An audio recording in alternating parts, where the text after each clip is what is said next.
Hello guys.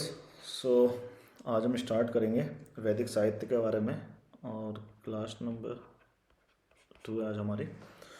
हमने already Indus valley civilisation के बारे में पढ़ चुके हैं, उसके बारे में सब कुछ जान चुके हैं। ठीक है, तो आज हम देखेंगे वैदिक साहित्य, वैदिक लिटरेचर। बेसिकली वैदिक साहित्य है क्या? वैदिक साहित्य एक तो है वेद आते हैं इसमें, वैदिक साहित्य में एक आते हैं ब्राह्मण, एक आता है आरण्यक आरण्यक एक आते हैं उपनिषद। तो इन चारों को मिला के कहते हैं वैदिक साहित्य। ठीक है, और इसे श्रुति साहित्य भी कहा जाता है। श्रुति साहित्य क्योंकि इसको जो था सुन सुनकर याद रखा जाता था। श्रुति मीन्स व्हाट यू हर्ड।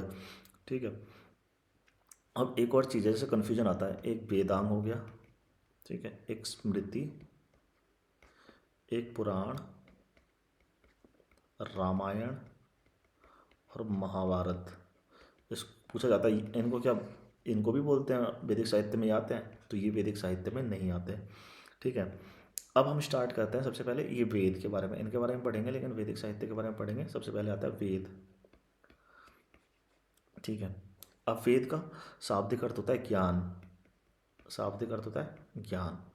और वेदों का संकलन किसने किया था? वेदों का संकलन किया था कृष्ण द्वैपायन वेद व्यास। हाँ ठीक है, इसका संकलन किया था इसका। और वेदों की रचना किसने की थी? रचना की थी आर्यों ने। ठीक है, और आर्य आर्य क्या होता है? आर्य का अर्थ होता है श्रेष्ठ, अर्थात एलाइट, कुलीन भी बोल सकते हैं इसको, श्रेष्ठ होते हैं। ठीक है, और वेदों को क्या बोला गया है? एक तो ये नित्य है, परमानेंट है, एक प्रमाणिक है, ऑथेंटिक है, ये अपौरुषीय है, सुपर ह्यूमन है। ठीक है, तो इन चीज़ों को ये बोला गया है। और जो वैदिक मंत्रों की वैदिक मंत्रों की रचना करने वाले ब्राह्मण जो रहते थे उनको बोलते थे दृष्टा। ठीक है, इनको कहते थे दृष्टा, वैदिक मंत्रों की रचना करने वाले ब्राह्मणों को। और वैदिक मंत्र की रचना करने वाली महिलाओं को क्या बोलते थे? महिलाओं को बोलते थे ऋषि। ये महिलाएं फीमेल और ये मेल। ठीक है, ब्राह्मण। अब पूछा जाता है वेद सबको पता है कितने तरह के होते हैं वेद? वेद होते हैं 4 तरह के। पहला है ऋग्वेद, दूसरा यजुर्वेद, तीसरा सामवेद और चौथा अथर्ववेद। अथर्ववेद। ठीक है, अब स्टार्ट करते हैं हम ऋग्वेद के बारे में पढ़ना। पहला वेद है जो कि सबसे प्राचीन, ये है प्राचीनतम वेद। एक तो प्राचीनतम वेद। ठीक है, हमारा टॉपिक नंबर 2 स्टार्ट हो चुका है जो कि ऋग्वेद 1500 BC से 1000 BC, फिर 1000 से 600 BC तो वो हो जाता है उत्तरकालीन, वो भी वेद है, दूसरे वेद। ठीक है, तो ये हो गया एक बार दिखाई देता हूँ मैं सारी चीज़ें जो भी था सिलेबस हमारा। ठीक है, सिलेबस चलो छोड़ो, बाद में दिखा दूंगा मैं सिलेबस एक साथ। ठीक है, हाँ, प्राचीनतम वेद है एक तो ये। और इस वेद में 10 मंडल, मंडल मीन्स चैप्टर, 10 चैप्टर हैं, 128 सूक्त, सूक्त मीन्स टॉपिक है, 128 टॉपिक है, और 10,552, मोटा मोटी 10,600 मंत्र हैं इसमें। ठीक है, अब जो पहला मंडल है, फर्स्ट एंड 10वां मंडल, 10th मंडल, वो बाद में जोड़े गए हैं, इसके बाद में जोड़े हैं, शुरू में नहीं जोड़े गए। ठीक है, और सेकंड से लेके 7 तक क्या क्या क्या बोला जाता है इनको बोला जाता है वंश मंडल या परिवार मंडल। परिवार मंडल, क्योंकि परिवार द्वारा किया गया ये वाला है। अब पूछा जाता है थर्ड जो मंडल है, थर्ड जो चैप्टर है, थर्ड मंडल को टॉपिक हमने बता ही दिया, चैप्टर बोलते हैं। थर्ड मंडल में किसका उल्लेख मिलता है? गायत्री मंत्र का। गायत्री मंत्र का उल्लेख मिलता है एक तो। और गायत्री मंत्र की रचना वो किसने की थी? रचना विश्वामित्र ने। गायत्री मंत्र किसको समर्पित है? ये सूर्य को समर्पित है, ठीक है। और सातवें जो सेवंथ मंडल है उसमें क्या मिलता है? उसमें 10 राजन का युद्ध का उल्लेख है, 10 राजन युद्ध का उल्लेख। और इसमें जो 10 राजन का युद्ध है, एक तो भरत कबीला है वर्सेस 10 कबीले के बारे में युद्ध हुआ था, वो वाला भरत कबीला भाई 10 कबीले के बारे में। एक 8वां जो मंडल है उसमें क्या है? विदुषी महिलाएं का उल्लेख है, महिलाएं, ठीक है, महिलाओं का उल्लेख। अब उनके नामों का उल्लेख है, सॉरी, ठीक है, देसी महिला का नाम। एक तो थी घोषा, ये इंपॉर्टेंट है। एक है सिक्ता, एक है अपाला, एक है लोपामुद्रा और एक है कक्षावृति, ठीक है। ये कुछ महिलाएं हैं जिनका उल्लेख इसमें 8वें मंडल में है। अब 9वां मंडल है जो वो सोम को समर्पित है,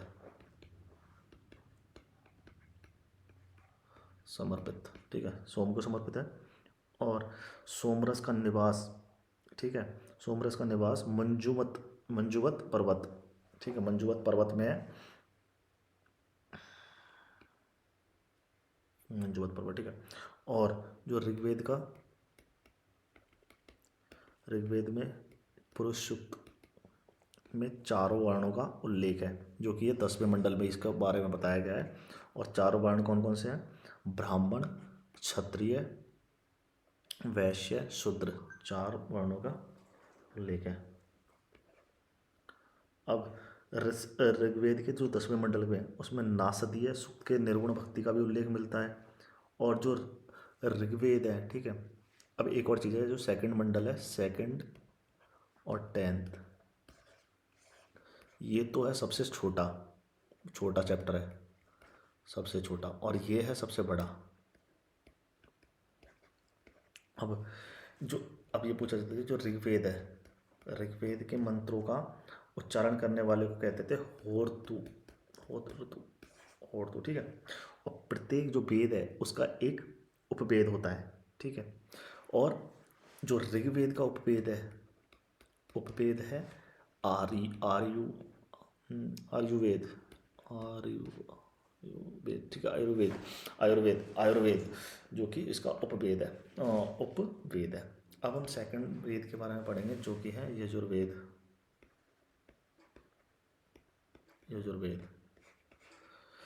इस वेद में क्या क्या पाया गया है? इस वेद में जो यज्ञ करने की विधियां हैं और कर्म कांडों का उल्लेख किया गया है इसमें, ठीक है। यज्ञ करने की विधियां व कर्मकांड का उल्लेख है इसमें, ठीक है। और इसमें यजुर्वेद के 2 भाग हैं, एक तो है कृष्ण यजुर्वेद और एक है शुक्ल यजुर्वेद। और जो कृष्ण है वो गद्य व पद्य में मिलता है, उत्तर और अनुसार जो जैसी शैली रहती है। और ये वाजस्नेय संहिता भी कहते हैं इसको, ठीक है, वाजस्नेय संहिता, जो शुक्ल यजुर्वेद है। अब जो शून्य है, 0, उसका उल्लेख कहाँ मिलता है? शून्य का उल्लेख भी इसमें मिलता है यजुर्वेद में। और यजुर्वेद के मंत्रों का उच्चारण करने वालों को क्या कहते हैं? मंत्रों का उच्चारण करने वालों को कहते हैं अधर्व्यू, ठीक है, तो इसको ये बोलते हैं। और जो इसका उपवेद है धनुर्वेद, ठीक है। उसका कितना है? ऋग्वेद का क्या है? आयुर्वेद, धनुर्वेद, यजुर्वेद का, ठीक है। अब आता है सामवेद, तीसरा। अब ये जो है वो संगीत का प्राचीनतम स्रोत है ये वाला, ठीक है। और शाम का अर्थ होता है गायन। और यह जो वेद है भगवान कृष्ण का पसंदीदा वेद है, ठीक है। और जो व्यक्ति सामवेद के मंत्र का उच्चारण करता है उसको क्या बोलते हैं? उद्गाता। एक तो अदर्व्यू, उद्गाता, और क्या था हमारा? होर्तु, ठीक है। ये हो गया हमारे यजुर्वेद, ठीक है, हाँ, चल रहा उद्गाता। और इसका भी एक उपवेद है। उपवेद क्या है? उपवेद है इसका गंधर्व वेद। और रिवीजन कर लेते हैं, ऋग्वेद, यजुर्वेद और अभी हमने क्या पढ़ा, सामवेद। इसका उपवेद क्या है, आयुर्वेद, धनुर्वेद और गंधर्व वेद। ये 3 तो इसके उपवेद हो गए।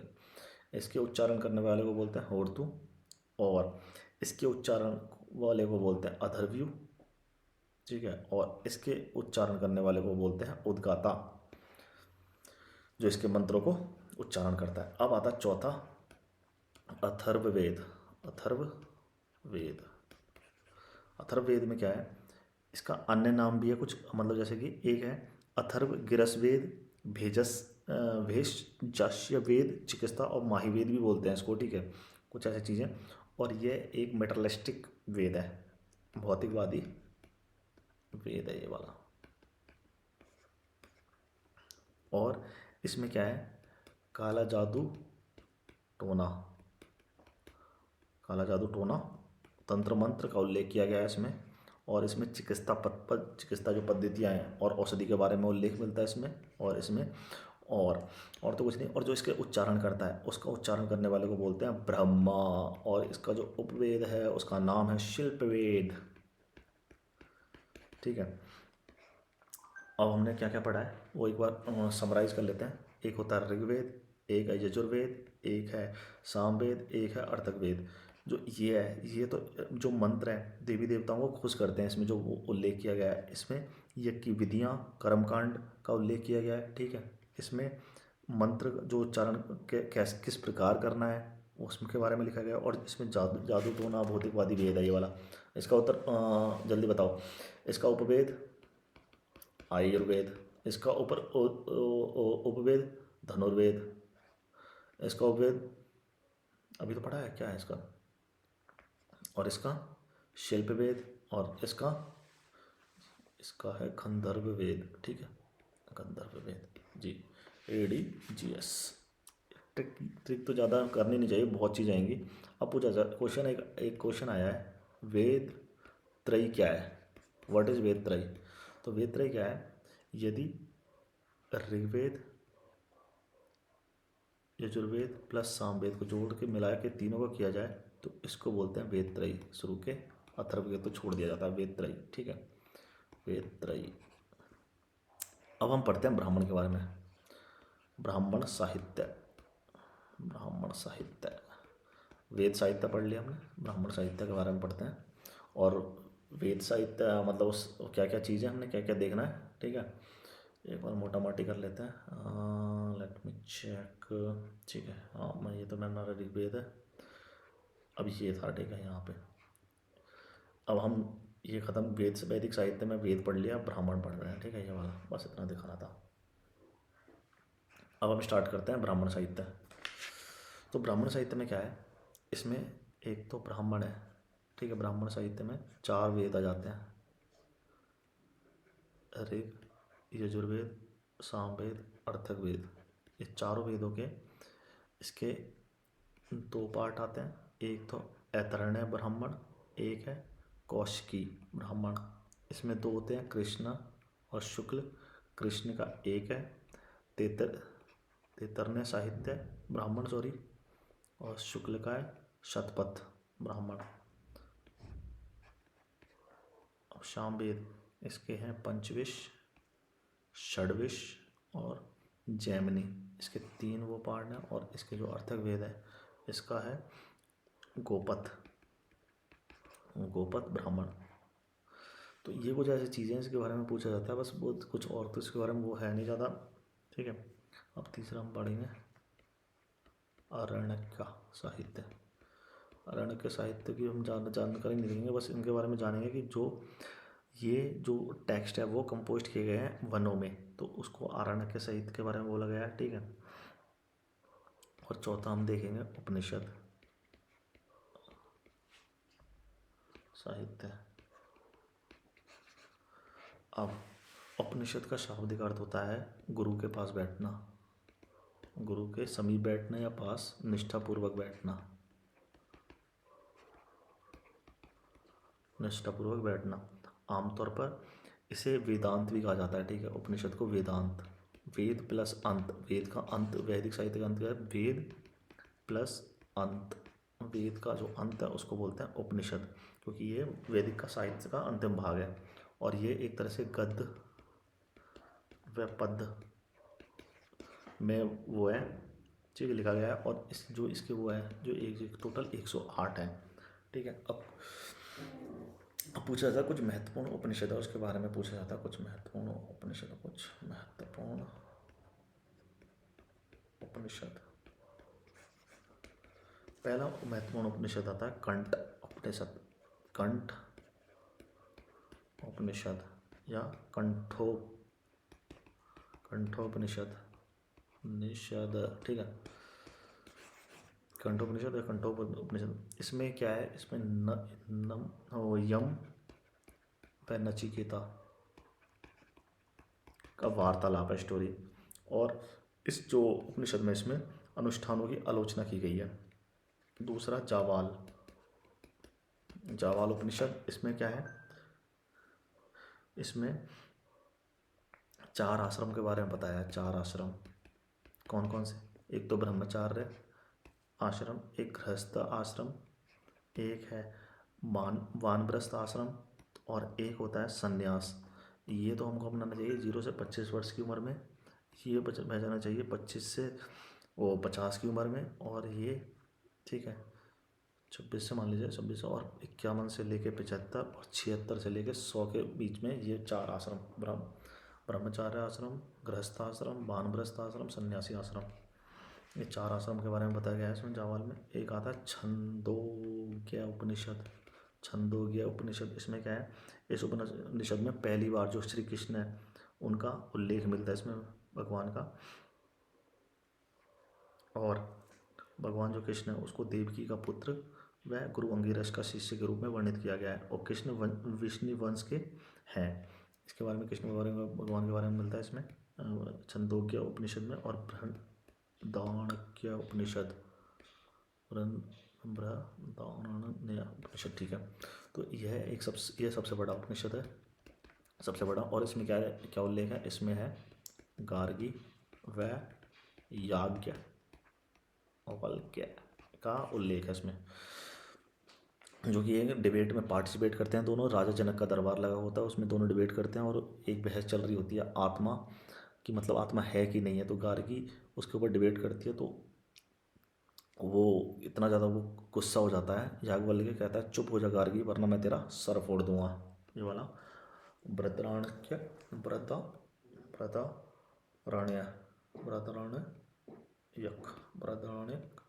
उपनिषद। 5वां आता है हमारा मुंडका उपनिषद।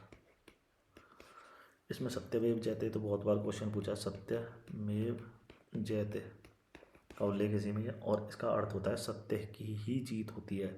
फिर एक और महत्वपूर्ण एक है तैतरण्य उपनिषद, और इसमें बौद्ध धर्म के जो अष्टांगिक मार्ग है उसके बारे में बताया गया है। बौद्ध धर्म के अष्टांगिक मार्ग।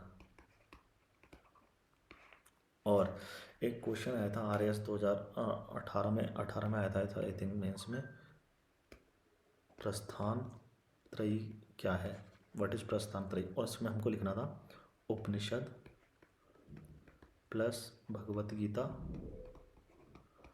प्लस ब्रह्मसूत्र, इन तीनों को मिला के हम कहते हैं प्रस्थान त्रयी।